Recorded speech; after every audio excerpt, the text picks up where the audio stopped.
I love baseball cards. Got 'em, need 'em, got 'em, need 'em, need 'em, got 'em, need 'em. Welcome back to another episode of Remember the Great Sports Flea Market Antique Mall Pickups. Have a real short video here with 3 items I was going to share with you guys. Got all these items on the cheap. All these items were $10 or less.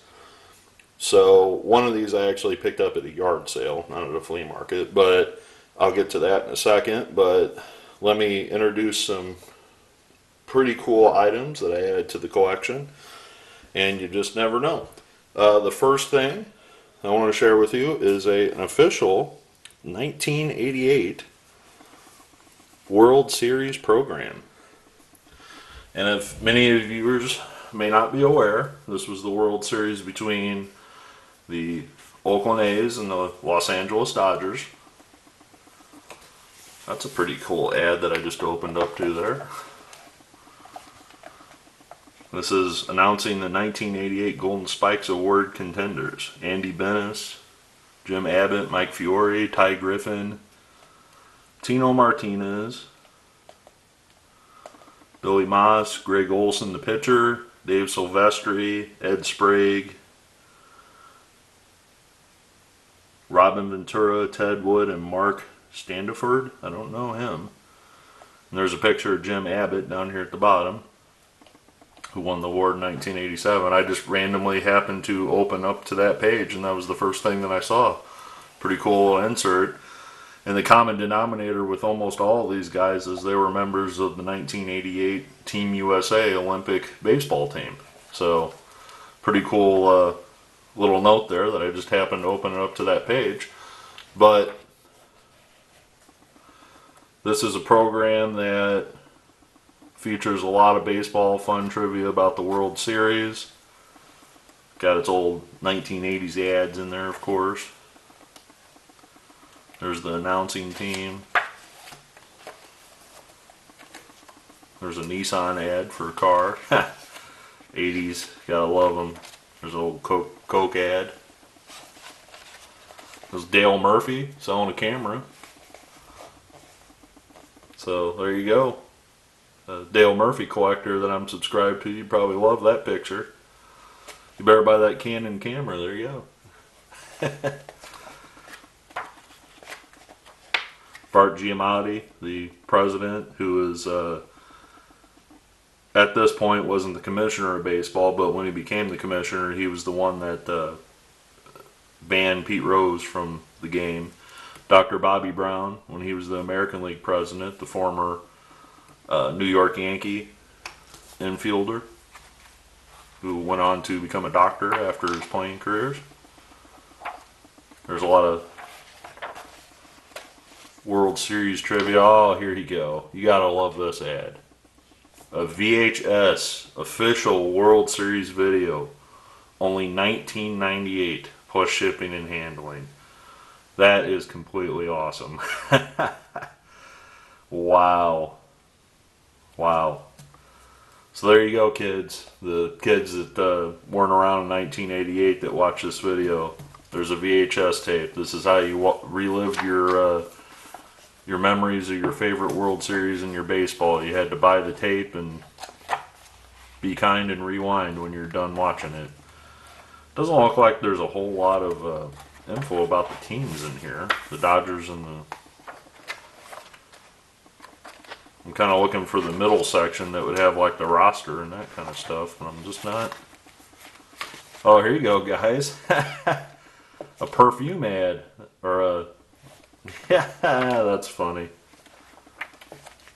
Didn't expect to see that in a World Series program, but Adidas cologne. There you go.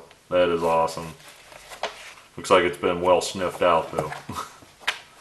But here's a write-up on the Dodgers and their journey. So, pretty cool. I was just kind of looking for a scorecard in the middle of this, but I guess this there we go. That's what I was looking for. There's the National League West champions page with all the great Dodgers that were on that 1988 team. Eventually they won the World Series. The very historic and heroic, however you want to call it, home run by Kirk Gibson. And Gibson's up there at the top. Sorry about that. There's Kirk right there. But he did the walk-off home run. There's a nice hairdo on Ramon Martinez. Love the Jerry curl there, Ramon. But Tommy Lasorda is the manager. Great, great team. I mean, this was at the prime of my baseball watching days. You know, an 8-year-old kid watching this team. Fernando Valenzuela. Great team.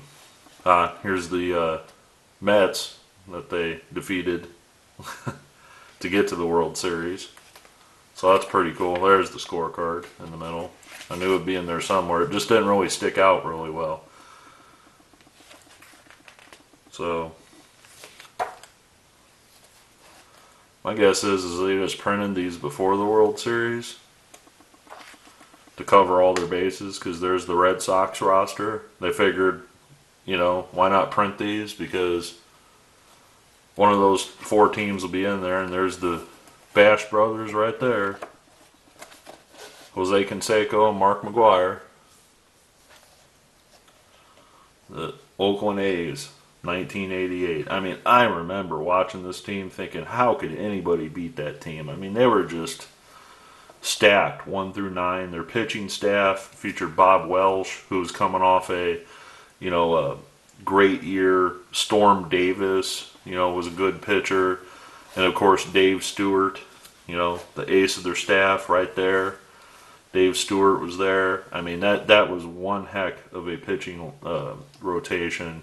Then not to mention you had savvy veterans like Dave Parker over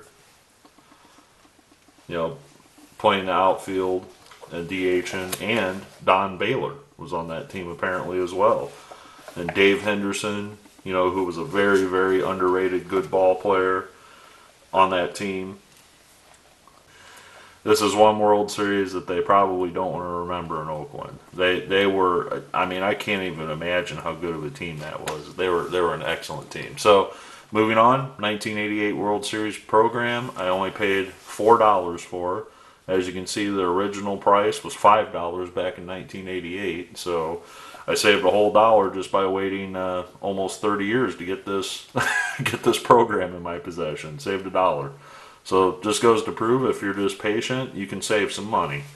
I waited 30 years to get this. So, all right, this next item I picked up, and it was relatively cheap. And when I first show it to you, you'll be like, why the heck is he buying that? But I am pretty, I know my NASCAR guys, and this is a Kenny Schrader diecast, and the box is not in the most excellent condition, but I found this literally laying on the ground at a garage sale, and it was kind of mixed in with some other stuff, some crap, to say it nicely. And at first I picked it up and I'm like, well, Kenny Schrader's from Missouri, I know exactly who that is. He makes appearances every now and then at some places, so I thought, I could buy this and maybe ask him to sign it, across the top there or something like that. But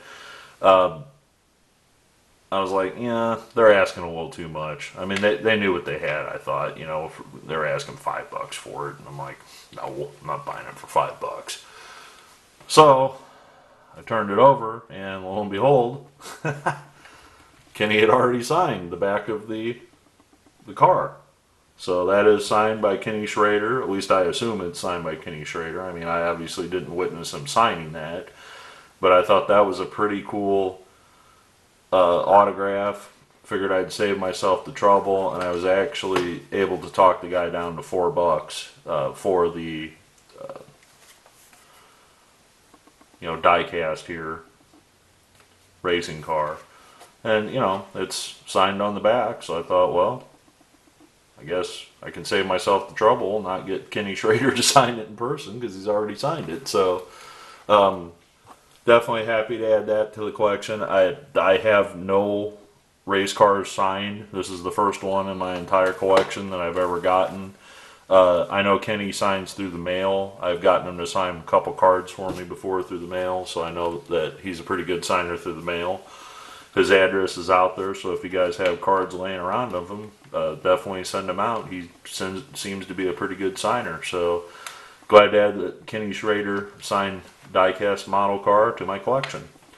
Now this final thing I saw sitting on the shelf in an antique mall, and this box brings me back to my childhood. This is the 12-year-old, 13-year-old kid hanging out with my buddies, going to the store, going to Walmart, going to wherever, talking my mom into letting me buy a couple packs of cards. And that's when cards were, $1 a pack still. They weren't, ridiculous. So, I could talk my mom into buying me a few packs of cards when we went to Walmart to get our, shopping done. And I saw this on the shelf, and at first I was like, do I want to buy this? Do I not want to buy this? But the price was right.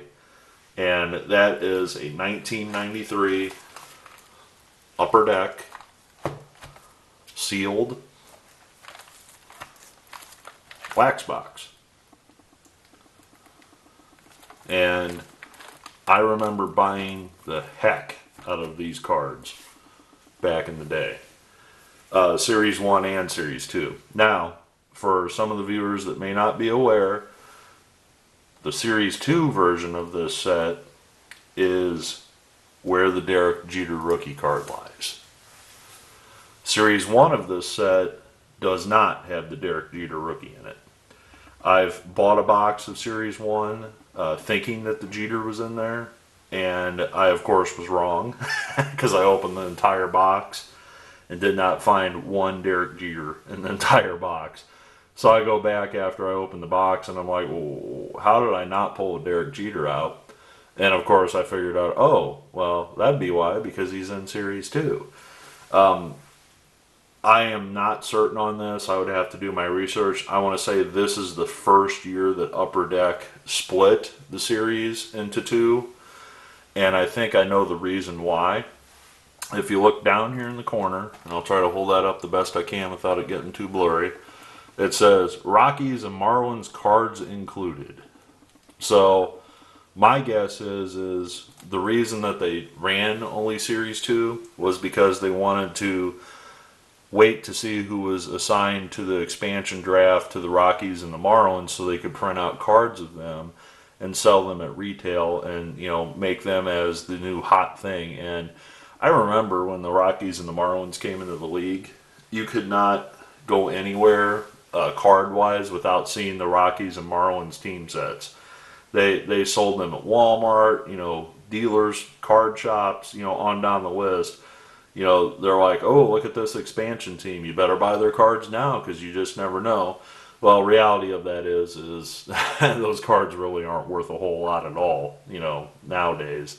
I remember Nigel Wilson was supposed to be the big up-and-coming prospect for the Marlins, and David Need, the pitcher, or Nide, however you say that, was the big up-and-coming pitcher for the Rockies, and both of them, I believe, played in the majors, but they weren't anywhere impactful the way they hyped those guys up.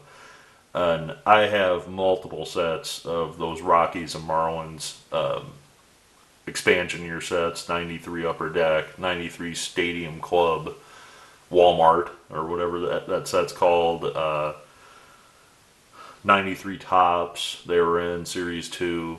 And I think the theory behind that, again, was the reason that they did two series. And Upper Deck wasn't the only one that did it that year. I want to say Stadium Club did it. I want to say that Tops definitely did it. I remember buying, the 93 Tops. I'm not too positive on the Donruss. Yeah, I believe Donruss did it that year as well for the same reason. And the reason for it was so they could get those expansion cards into the set. Now, if you bought a factory set, it would have them all completed and they'd print those later on. But there's also, to me, this was the start. I mean, obviously I'm off by a year or two, but what sticks out in my mind with the 93 Upper Deck is that was the start of the insert card craze, in my opinion. I remember, you know, if you just look on the box here, look for special inserts, Reggie Jackson cards, Future Heroes cards. And I want to say that those 5th anniversary cards were in this series too as well, because you can see the 5-year anniversary thing on the back there. And let's see, is that the list of inserts? No, that's just saying copyright stuff. This is also before they started putting your insert ratios on the box themselves. Like, you know, if you go to Walmart or Target and you can read the side of the box in the fine print, it's almost like buying a used car now with all the fine print that they put on boxes, it seems. But this is a very sentimental box to me. I'm on the fence of whether or not I want to crack this open. I feel the $10 price tag on this was a solid investment, knowing that that Jeter rookie card's in here. I've already got the Jeter rookie card. As a matter of fact, I have the entire set, I believe, somewhere.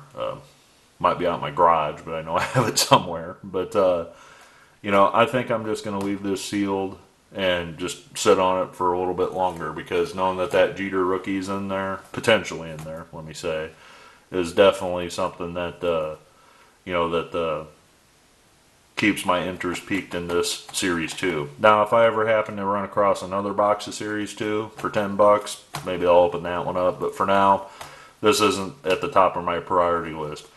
One more thing I want to point out is if you see the little green sticker behind the $10 price tag up there, I remember these were specifically repackaged, or whatever you want to call it, for like Kmart. I remember going into Kmart, and this would be like the vintage, and that's why I think that is a V right there underneath that sticker. And I'm probably not going to pull that out just so I remember how much I paid for this. But I remember the V sticker there, and when you go into Kmart, they would have boxes of vintage cards, you know, and we're talking probably turn of the century, you know, 1999, 2000, somewhere in that area.